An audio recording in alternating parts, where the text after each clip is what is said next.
about a month, I worked on Transformers. And believe it or not, part of my job was to help audition the voices for the actors that you're going to see in the next couple of seconds. So without further ado, what I meant by that is I was probably the first person in America to actually hear the voices of Optimus Prime and Megatron. So what we're going to do is I'm going to introduce Peter Cullen and Frank Welker. Give it up for them.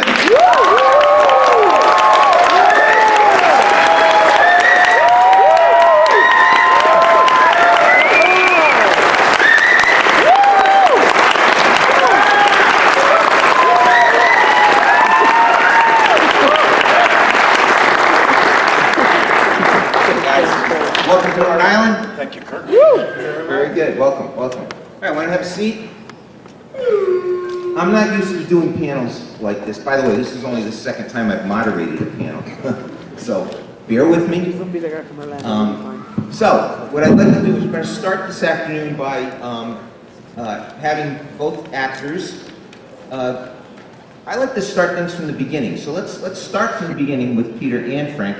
What got you into being voice actors?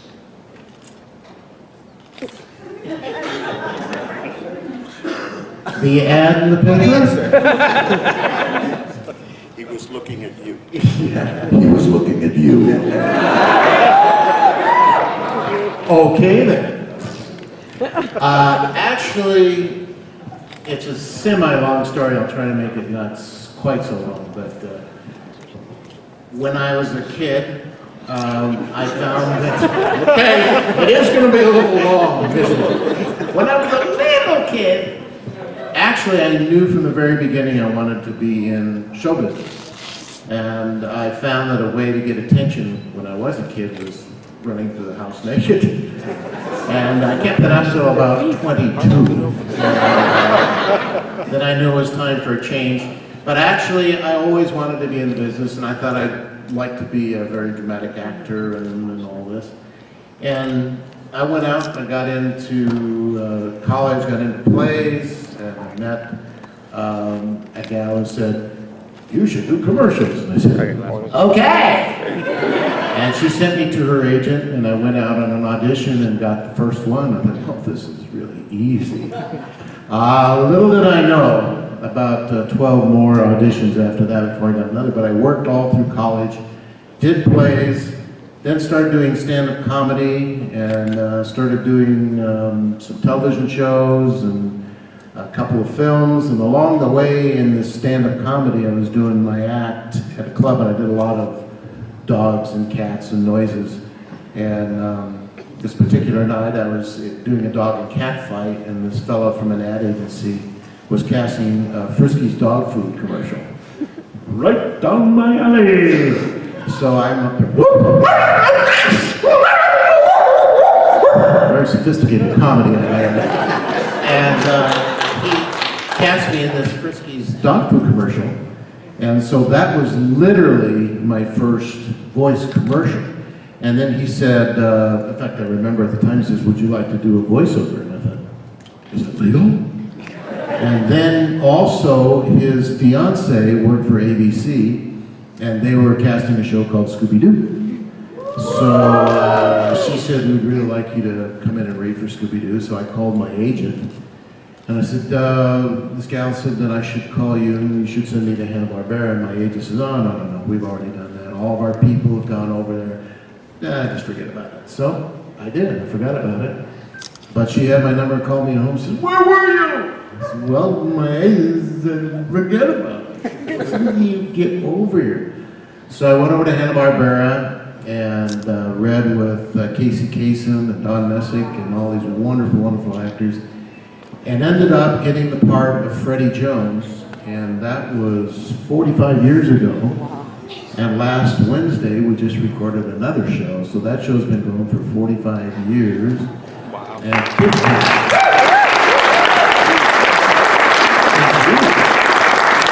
now I'm lucky enough to do the part of Scooby-Doo. I'm very, very happy to be Scooby-Doo. And believe it or not, that was the short version. Period. Now you know why I refer to him always everywhere I go as the king. Oh, he is. I actually could get more sophisticated, say it in French, le roi. Or to shorten that, Roy. I have to tell you something interesting that just happened a couple of hours ago when we finished in the other room. We went out to have something to eat, corn chowder or something, and he said, and he starts doing an impression of Julia Childs. Now, for those who don't know who Julia Childs is, she is a very famous chef and unique, with a great history. She was actually a spy during the Second World War. Well, lots of people did not know that, Peter.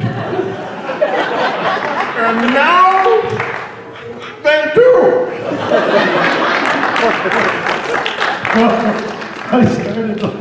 I started to laugh after a spoon of corn chowder.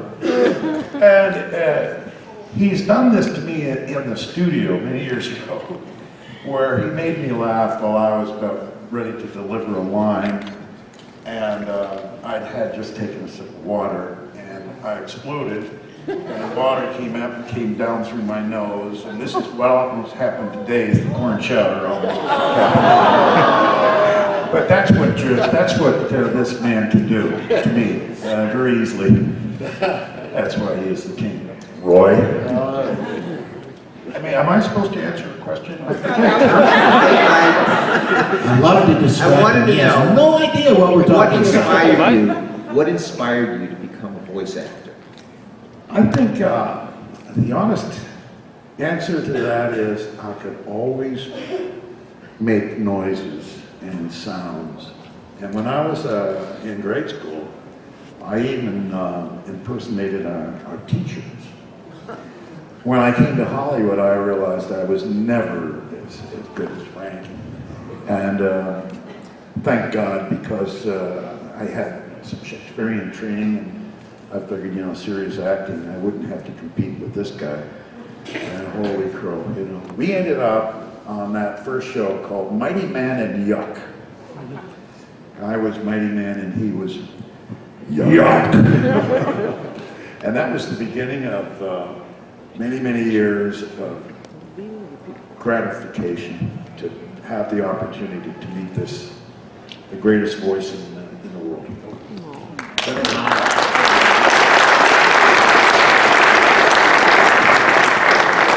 My propensity for sounds and voices created a sense of, I guess, acceptance, attention. Everybody loves attention, and you'll do anything for it sometimes.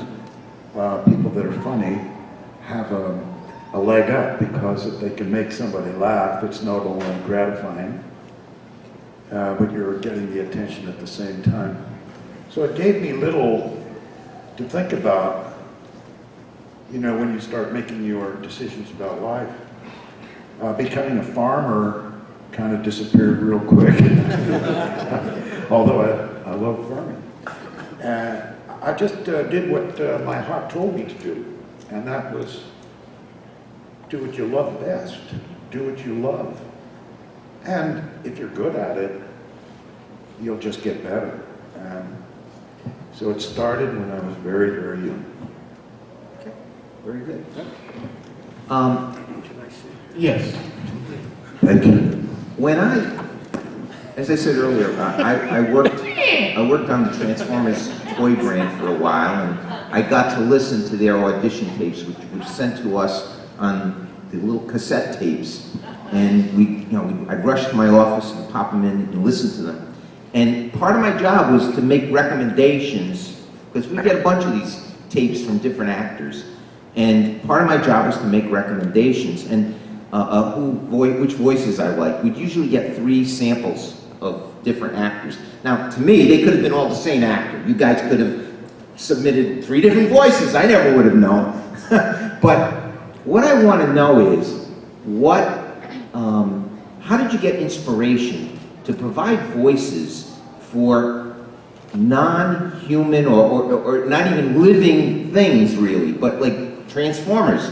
They were vehicles, they were robots in disguise. So what gave you the inspiration to come up with the voices for the characters that you lent your voices to? Peter, I mean, talk to us a little bit about what inspired you to come up with the voice for Optimus? Well, number one, they may have been robots, but they were written as characters. They weren't silly little animals. They were, for all intent and purpose, human beings in a metal suit. Okay. But in my case, and I've told this story as recent as yesterday, I was told to go to this audition, and at the time I was living with my brother Larry, who was a captain in the Marine Corps at the time. He had returned from Vietnam, and he saw combat, came home with a Bronze Star with a V, a couple of Purple Hearts, saw brutal action, and we had grown up together, 13 months apart, and he was my hero, no question. 6 inches taller, played professional football.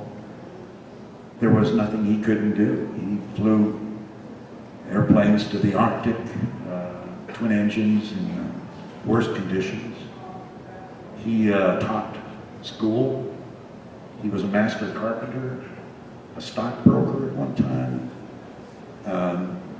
a great writer, and he ultimately was just my hero. And I was living with him at the time, going through a transition in my life, and often I would go out to an audition and he'd say, "Peter, where are you going?" We had the same vocal range somewhat. He said, "I'm off to an audition, Bob Lloyd's." He tells me it's another place. It's a very long time ago. There's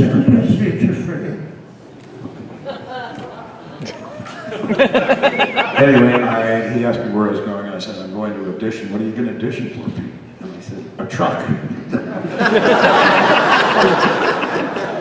And he laughed pretty much with that. He just shook his head. "Oh boy." I said, "No, hey, but Larry, he's a hero. He's a hero. Trucker's a hero." And his whole demeanor just changed, and his face got, a little serious. And he said, "Peter, if you're going to be a hero, be a real hero. Don't be one of those Hollywood plastic yelling and screaming on tough guys that can't even come close to it. Be strong enough to be gentle, be compassionate, have some dignity. Show your courage through understanding. Just don't be screaming and yelling and pretending you're tough." The voice just hung in me. We were standing right outside the front door of this apartment. And I said, "Oh, that's a lot to think about." Anyway, I got in the car and I was driving, and I could just hear his voice. And I could imagine him as a Marine, a second lieutenant in Vietnam, under those horrible conditions. And I just said, boy, I got in and I looked at the script, and the first words were, "My name is Optimus Prime.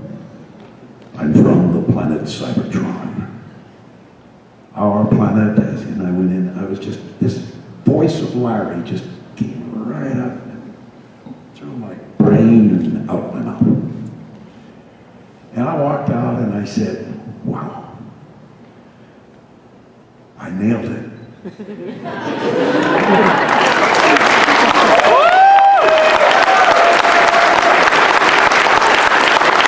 I don't know about you, but I got chills listening to that. But the reason I felt that I nailed it, I thought I nailed it for Larry. I felt I nailed Larry, I said, if Larry had been there, he would have said, "Really good, Pete. That was good. That was good." Anyway, I came home and I told them that I think I may have got the job. I'm not sure, but if they don't pick me, they're fools. 2 weeks later, I found out I got the part. Thank you.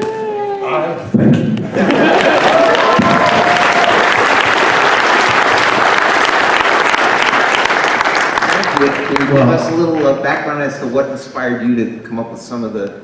Yes, but first, just to add a little bit to what Peter said, because it's absolutely true, and it's such a beautiful story, and there's more to it. But I want to say one thing, and you can probably answer this, because the voice that he does for Optimus Prime, Larry, was exactly that voice. And when we do shows, you've got directors, you've got writers, you've got producers, you've got studio people, and everybody wants to fiddle with your character. Everybody sees it a little different way, as you should. I mean, it's your football, you know, you kind of change. They didn't touch him one single bit, and you can attest to that. Absolutely. I mean, that was the voice I And the heard on the tape. reason is because it comes from his soul, and that to me is Optimus Prime.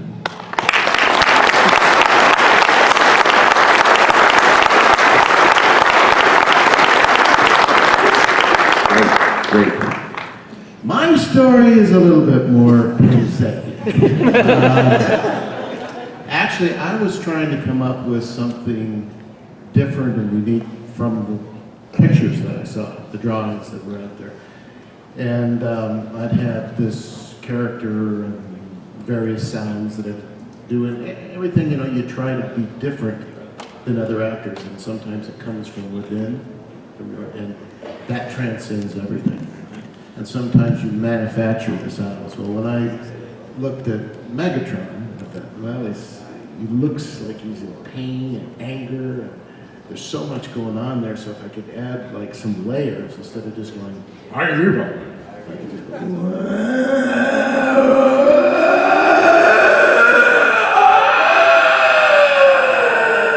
like multiple layers of voices.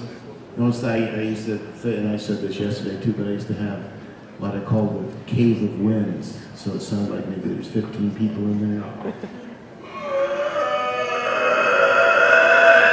Let us out of here! We can't stand Frank's story! But anyhow, so I took some of that and put a little bass to it. I am Megatron, leader of the Decepticons. And now through time, that character's actually evolved out of where it was based on what the needs are now. With the CGI Transformers Prime show, they wanted a little bit different take, so you keep the basis for it. And he's here, but then the arrow is kind of getting into this range. A little different sound. And then we get into the motion picture. And now he becomes Galvatron. Even better and even more bass. And I love doing Galvatron.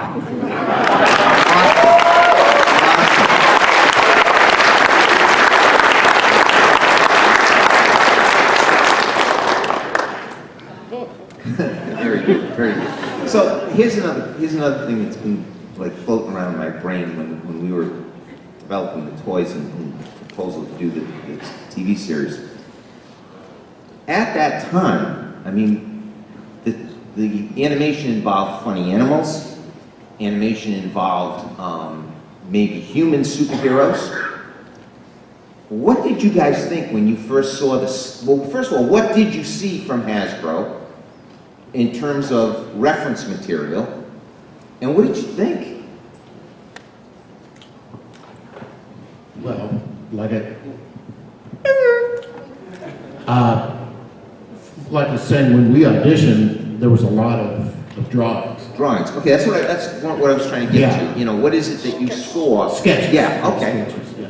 And that was pretty much what we're going on for the auditions, was just sketches, and a little bit of verbal input from the director. So, and that was another thing I was very happy about, is Megatron never changed from my audition either. They never said, do this or do that, or which I was very pleased, but I think it's just because they were so busy. You know. Yeah. We didn't have time to fiddle with him. But I think that was probably, you know, then we had the story from the script, but basically I think that's all we had was sketches. The sketch, the sketch with a little bit of character breakdown. Okay. And, so you get an idea, okay, he's like Ironhide, you know, ready to, you know, pop off at any second. You know? So I'm just trying to think, what would the guy say? Oh, come on, I want to kick some butt. Ready to fly off the handle. And when you look at Ironhide when he's not transformed from his van, you look at this huge creature, you know, and then he.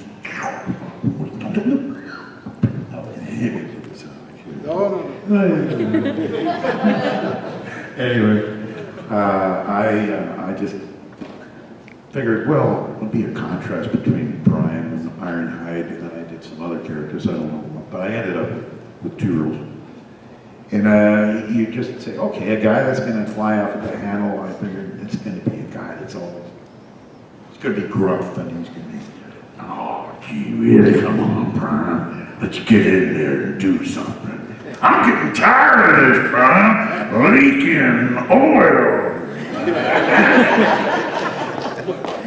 So, aside from those little drawings of him, you know, standing as a robot and then back to the vehicle, that's all we really had. That's really, you know. It amazes me that you're able to put that much interpretation into these toys. But we were excited by the sheer fact that it was never been done. No, and they were This different. is unique, you know. Very so, different. wow. Well, that was fun to see because, you know, all the other stuff we were doing was nothing like it. So we walked into something new, and that was really fun. It was a revolution. It was indeed. Yes, indeed. Let me ask you a question. Okay. Because when you have all of these Transformers, and you were in that position, that you had to look at these and pick those voices, what were you looking for? Were you looking for something different? Or were you looking for to try to orchestrate these voices so they had a kind of sound like Optimus was this way and this way? Well, I think that's a very good question because it course ties it into is. because it ties into it's kind of the flip of what I asked you guys. Yes. In other words, what we would do is we had the sketches. We actually had some preliminary toys, physical three-dimensional toys, and then we had Marvel Comics biographies or bios of the characters. So we knew, or I knew, or the people I worked with, it wasn't just me, it was a team of us. We knew what we were kind of looking for. You know, it was easy to do like an Optimus or a Megatron. I mean, you knew what those characters, in your head anyway, you could imagine who they were going to sound like. I mean, they were going to be the big leaders, bold, deep voices. But when it came to some of those other characters, you know, it was like, okay, what does Bumblebee sound like? You know, or, you know, Starscream. What does Starscream sound like? I mean, and so we were just looking for something different. You know, we were trying to say, because you didn't want all the voices to be the same, obviously. You wanted characterization. And it's people like you that provided that. You got them. So, yeah, we've got a couple of characters up here on stage. Now, so that brings up another question. You guys are playing well off each other here on stage. When I've seen animation, current animation, like they go behind the scenes for the Disney animation, and you see the actors, the movie star actors that we're familiar with on the big budget movies go in and do voices. It seems like they're there by themselves doing the voice at the microphone. How did you guys work? How did did it work as part of this? Did you guys work like what I think of as a radio drama, where several people were in the studio together and you were bouncing off each other? We all worked together. Okay, good. So there may have been 14 guys. Really? Sure. All in a row, facing the glass to the director. And that was the magic about it, because the very first production, you remember when you had never heard any of the other character voices, and you were reading a script for the first time. And we're all Where did that? Yes. Is that you, Frank? No, that was you. I'm old, I forget it. But yeah, that is magical when you're, and we're doing it now more often than not. We go in individually, which is not as much fun. But you know, there's a viability in terms of speed, or if you're doing a character that hurts your throat a lot, you concentrate on it and get it done. But when you're doing an ensemble piece, like with the cast, and Transformers Prime is the last time we got to work together, ensemble, and there's a great joy in that because it's like doing a play. You know, it's just, you're not in costume, but you're in your costume. Sure. But playing off of each other, I think you get a little bit more momentum. I know Peter and I do. When we get our characters going, they're characters. They're no longer Peter and Frank. So since we have the hero and the villain on stage here, what was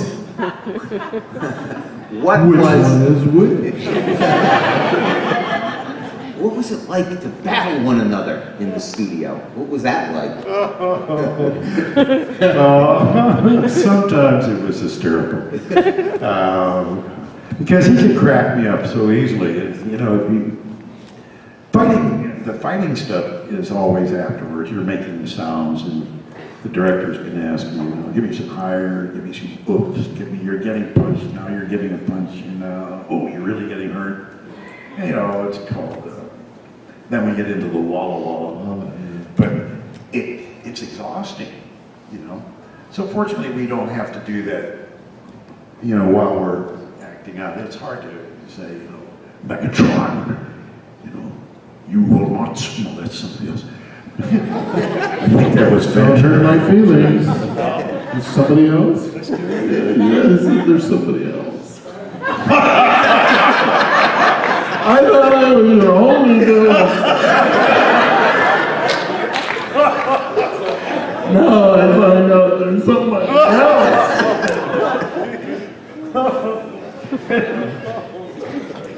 Oh, where was that? But we fiddle around a lot. The director doesn't know, you know. But when we get rolling and feeding off each other's dialogue, you know, the intensity and the anger and everything, I mean, it really is fun. It's just like, I mean, you're playing with the best. And to hear that voice, and I have no idea where that comes from. It starts down there and just... So, I mean, it's fun to react to that. You should talk. Look at you. You must have head cavities the size of milking pails. Is that a compliment? The sounds that come out of your head. Oh, much less your mouth. You mean snoring? Oh, the vibration. You shake. Oh, that's when I dance. Oh, man. You don't ever hear about my dancing. Yeah, we do. Oh, you do? Well, I was at the wall. No, but I think really the most fun is ensemble. But also, I know I used to do it, I'm not doing as much as I used to, but in the old days I did a lot of looping to films. Creatures, and, you know, and that's always by yourself. And now when we do the films, well, actually when we do the features, that's by yourself. Yeah. Could you answer that for me? Yeah. Tell him I'm a little late. I'm doing a very important show. You're listening on your phone. So now that's another question that, you know, as I'm thinking of it here, and I know I'm supposed to work off the script questions, but here's another one that kind of has always intrigued me. Would you see the animation as you were voicing? So you were actually just doing the voicing off scripts without seeing animation necessarily? Well, for the television series? Yeah. That's We never saw any. so you never saw any of the But the film Yeah. and all the roles that Frank does, you know, when he's looping, he seems screen because he has to lip, he has to sync. Right. And but doing the film, you're working pretty much to either a pencil sketch, Which is a rough hard. draft, or finished product. They're always at a different stage. And it's always a lot better when you're actually seeing the finished product. Sure. Yeah. That's why my respect or admiration for the way you guys added the voices to these characters goes up even more, because you didn't see anything moving. So, Well, I know, and Peter's experienced this too, on a lot of features. There's when I did Aladdin is a good example. That was over a period of about 3 years. Yeah. So the first time you go in, and I was doing Abu the monkey, and they just have sketches on easels. And I said, okay, Abu starts here, he jumps up on the thing, then he's scared and runs over here, and then he jumps up on Fred's shoulder, and then he's up on blah, blah, blah, blah. So you do a take of that and trying to imagine what's happening between easels, you know, as he's jumping and going and going and going. And that to me is the hardest. And like Peter says, the easiest and the most fun, really enjoyable is when you see the finished product and then you can just go with it, you know, and you can add stuff in and drop it in. But they get a basic track and then they animate that and they come back with half film, half sketch and all that. But the final is the most fun. And especially if there's music. Yeah.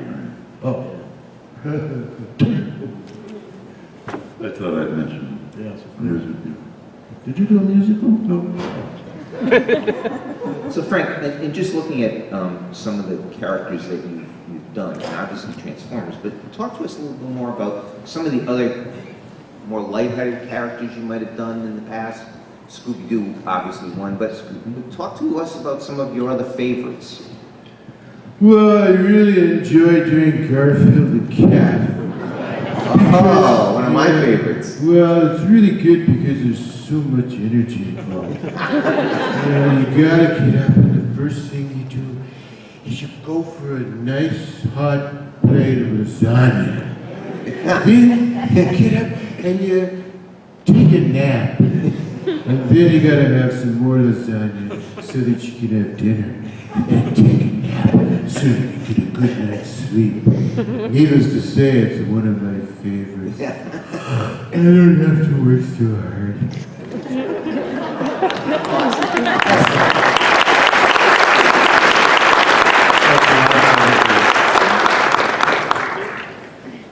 And I bet you like lasagna. my friend Eeyore. Yeah. Not that anybody cares, mind you. Yes, we do.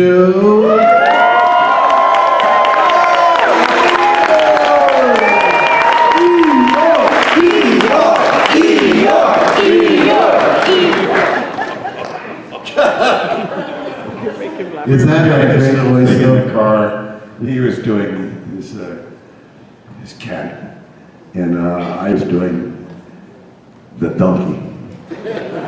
And he kept on saying this thing about lasagna. Now, is that, I mean, did you just make that up, or was that? No, that's That's part a of the show. He He loves that. You know, I haven't seen enough. Can you believe that? I really do. Anyway. Optimus Prime doesn't watch. No, he does, yes. Always. But I just thought I'd throw in Eeyore and, you know, just say, you know, I lasagna. Yeah.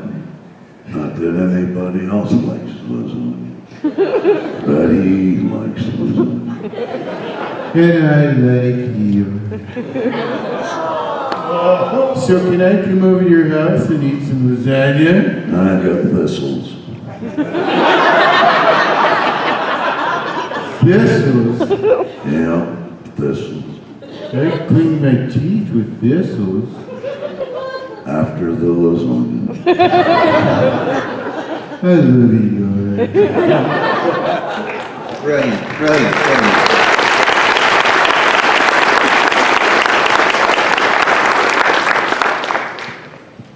So Peter, I think to everyone here, I mean, you are Optimus.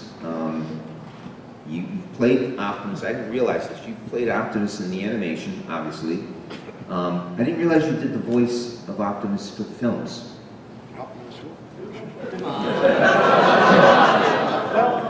Optimus Prime. You said something else. No, I said Optimus. I play Optimus. I said Optimus In the films. in the films. Yes. I didn't realize that you had done that. Where have you been for the last? Come on, Kirk. We're on. I don't feel so bad now. This is going to sound even worse. I didn't realize you did the voice in the video game either. You don't get out to LA too often, No, I don't. Well, I want you to stay at my house. I'll take you up on that. I've got pictures from Hasbro. You things you've never seen before. The reason I ask is, Okay. did you ever expect this character to endure as long as he has? No. Well, especially after the feature film, the animated film in 1986. Right. Which brings up another question. Okay, go ahead. First one's first, because Frank and I worked with Orson Welles on that picture. And we were intimidated, of course, and that is a story unto itself. And I might Why don't you go into it then? Well, we were sitting nearby each other, and I was going through the script, and I was rifling through it. And, you know, actors often, you know, go through the script and they see their character and then circle it, and you see it again, circle it, turn the page, circle it, circle it. Well, I had been circling mine, and all of a sudden I didn't see anything after page 17. I turned over. Gotta be in here somewhere. Maybe I've got the last line, you know, and then I went back and to where I ended off, and I read it, and it says, Optimus Prime death scene. Frank, are you, page 17, turning over me, look. Ooh. Have you been parking in the director's parking spot? Must have. Anyway, I looked at it and I said, I was kind of stunned, and I said, well, back in those days, a job was a job, you know, and you went on to the next one. I was never working as much as Frank did. Frank had one time, and one day, I think he had nine cartoon series to do in one day, all different series in one day. 12. 12? But who's counting? Well, but you always figured you're as good as your last job. At least that's what an actor would think. You know, if you get run off a show, the first instinct is to say, you know, boy, my character must have been really bad. I must have won. You don't know because you don't get fan mail. We never got any fan mail. No thermometer to judge the popularity by any means. And so you just assume the worst, and you're hurt. Yeah, I was sad. And I said, get on with your life, you know. Next day, audition, different job, get it out of your mind. And then 15 years later, feature film, and Michael Bay called me up, and agents called him up and said, Michael Bay wants to see you. I said, for what? To read the part of Optimus Prime. I said, again? Anyway, I auditioned 2 more times, and finally, and I will say this, it was the tenacity of the fan base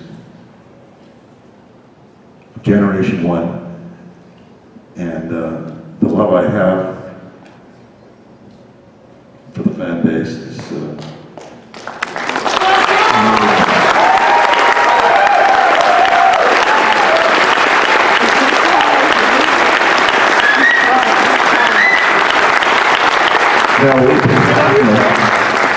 we've been family for a long time, and I never fail to recognize the bond that we have together that goes back so many years.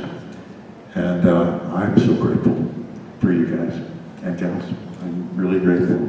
I love you. We love you.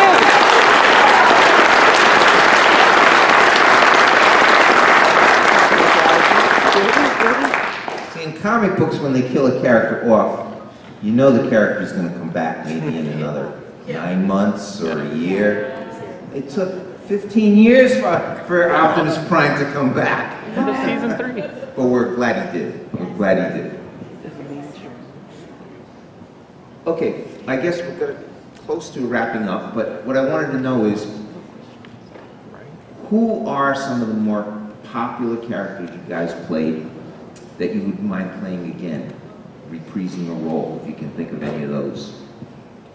Or just, who were some of the characters over the course of your career that you truly enjoyed? I mean, I'm guessing, based on who you performed on stage, I can guess who they are, but are there some others that, you know, you really got a kick out of playing? I remember playing the King of the World.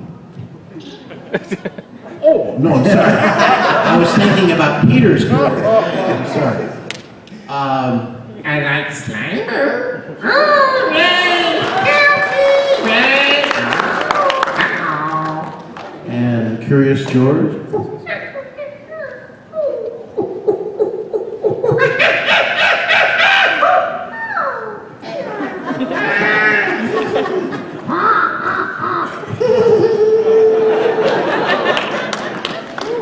You know, I think Peter will agree, but it's just such a joy to be in this business where you have a huge palette of all kinds of characters, and even the incidentals, whether they be a king or a taxi driver. I mean, some of those can be the absolute most fun, even though it's not a lasting character. So I just think we're just so lucky to have, like, say, the ability or the option, or the opportunity. It's coming. Take me a while, you know. I majored in gym and I only got to the 6th grade, so give me some time.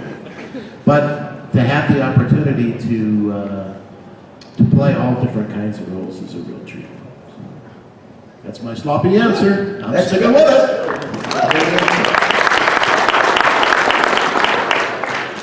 Kirk, I think the only way to respond to that is by saying the characters that made people happy are the characters that made me happy.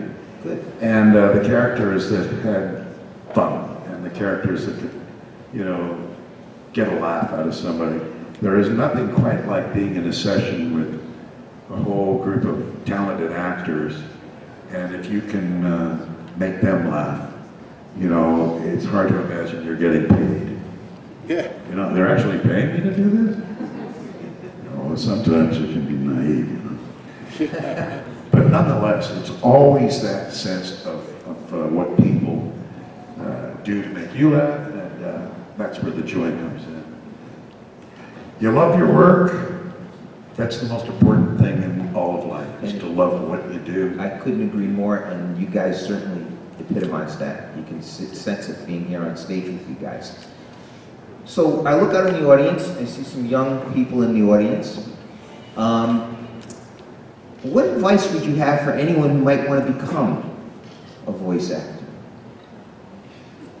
Do you have any? Well, just in terms of technology, there's so much out there now that you can play with to test and practice your voices. But early on, I would say try and get your hands on books and just read and read and read and read. To me, that's one of the most important things you can do, because not only does it give you the ability to read words, but also it gives you ideas, and it gives you a tremendous resource to draw on when you need it. So I think reading is good, and then when you really want to get in the business, then read aloud, read commercials. For a while, I think everybody starts out by impersonating other characters and voices, and then develop your own. And like Peter says, if you love it and you're good at it, nobody can stop you. So enjoy. Just go for it. I learned from a line in one of the scripts in Transformers. And it was sent to me by a young boy who did not live long enough to complete the stitching of Optimus Prime's all-little figure. But his wish was to be able to have his dream line on the bottom of this picture of Optimus Prime. And the line was, I said it once in one show, "Hold on to your dreams. The future is built on dreams." And that stuck with me forever. And that was his line that he wanted to be remembered by for everybody else. And so I give that as my little adage, you know, hold on to your dreams, the future, your future is built on dreams. So, hope that answers. Great, great. I can't think of a better way to end today's panel. Thank all of you for coming, and I want to say thank you to these guys. Thanks so much. Thank you. Thank you all.